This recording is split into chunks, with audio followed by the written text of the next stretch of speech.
At some point, all Scrum Masters and IT project managers consider switching to a role of a product owner. So let's review what it takes to be a great product owner in comparison to a project manager.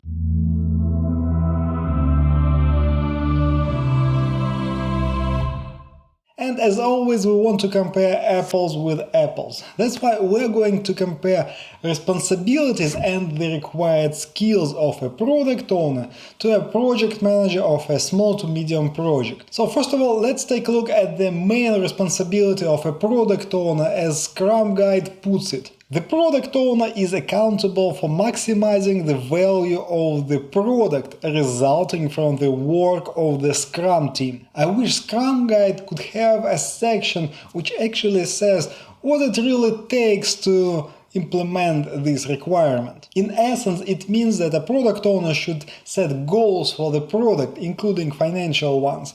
He should create PBIs at least on a high level, and he should prioritize PBIs or features for the product. So let's try to break it down. And first of all, for sure, for a smaller project, for some internal product or service, a product owner may not need some complicated set of skills of the product manager.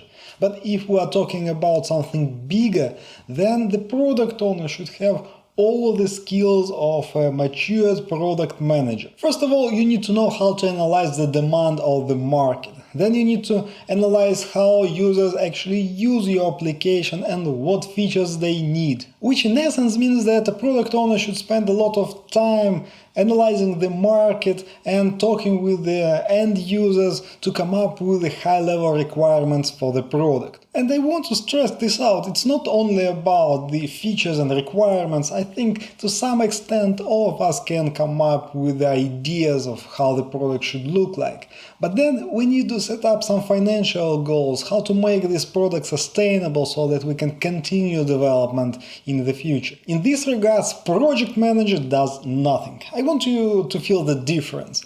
A product owner sets the goals for the product, while a project manager tries to create a project management plan that will help you to achieve these product goals. But at the starting point, it's essential that a product manager or a product owner sets the vision for the product, provides some high-level requirements, and only then the project manager comes to play. He breaks it down into the project scope, creates the timeline, budget, and tries to come up with a project management plan that will allow to implement this product. In general, project managers don't prioritize requirements. They follow the lead of the product owner, client, or sponsor, whatever we have.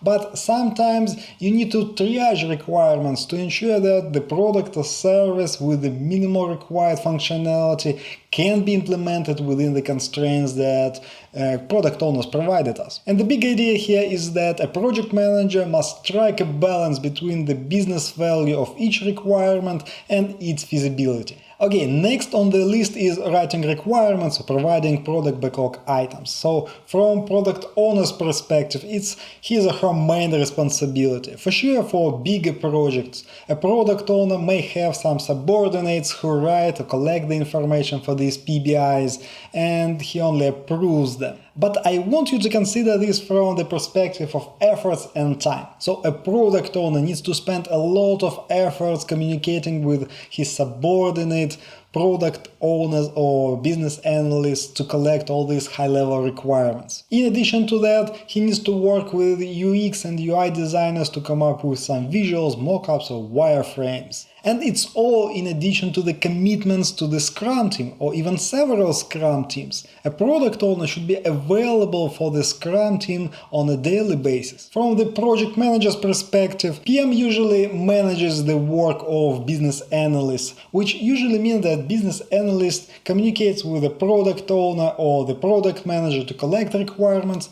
and the project manager only keeps it all in line and on time for the deliverables of the project. Okay, if you enjoyed this video, I think you need a strong reason why you would like this video. Give me a second. Alright, now it's not an educational video on project management, so you have a legitimate right to give it a like. It's a cat video, right, Vader? Yeah. Alright, now let's get back to the Scrum Guide again and see what other prerequisites are there for a product owner. And next we see that the product owner is one person, not a committee. In general, it means that a product owner has the ultimate authority over decisions on a product and project in general, so he can override any external requirements that come from other stakeholders. And then we read this one.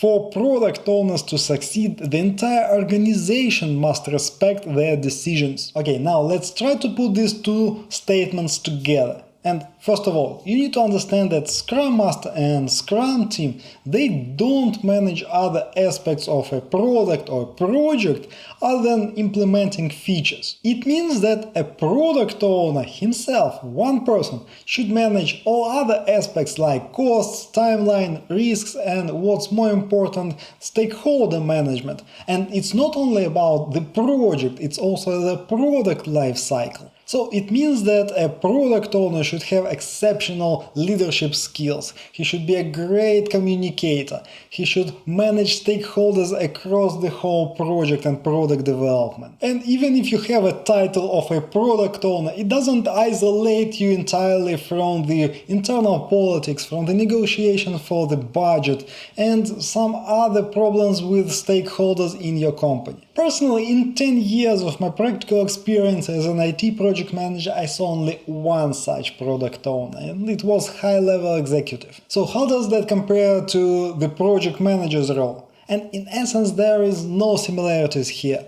because product owner is a sort of authoritative dictator, while a project manager is a servant for all stakeholders. He tries to manage their expectations, demands and needs and tries to align them to reach a project objective. But it's not the project manager's objective, it's the objective of the product owner or the product manager. In this part, a project manager usually tries to facilitate this process of identifying the measurable project objective.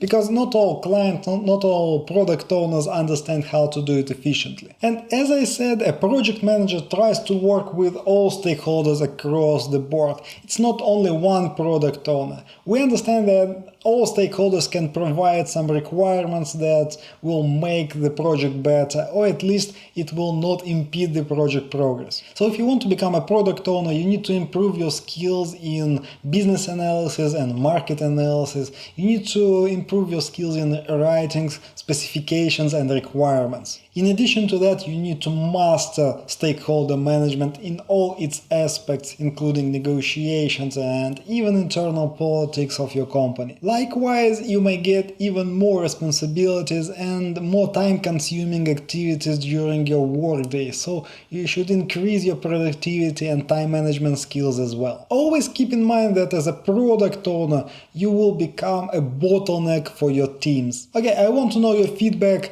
Based on how you enjoyed this video or not, give it a like or dislike, any feedback will work. Thank you in advance. And if you need some career guidance and you need to decide whether you want to be a project manager, product owner, Scrum Master, product manager, I have lots of videos that compare different responsibilities and skills of all of these roles. Just click one of these videos and I'll talk to you there.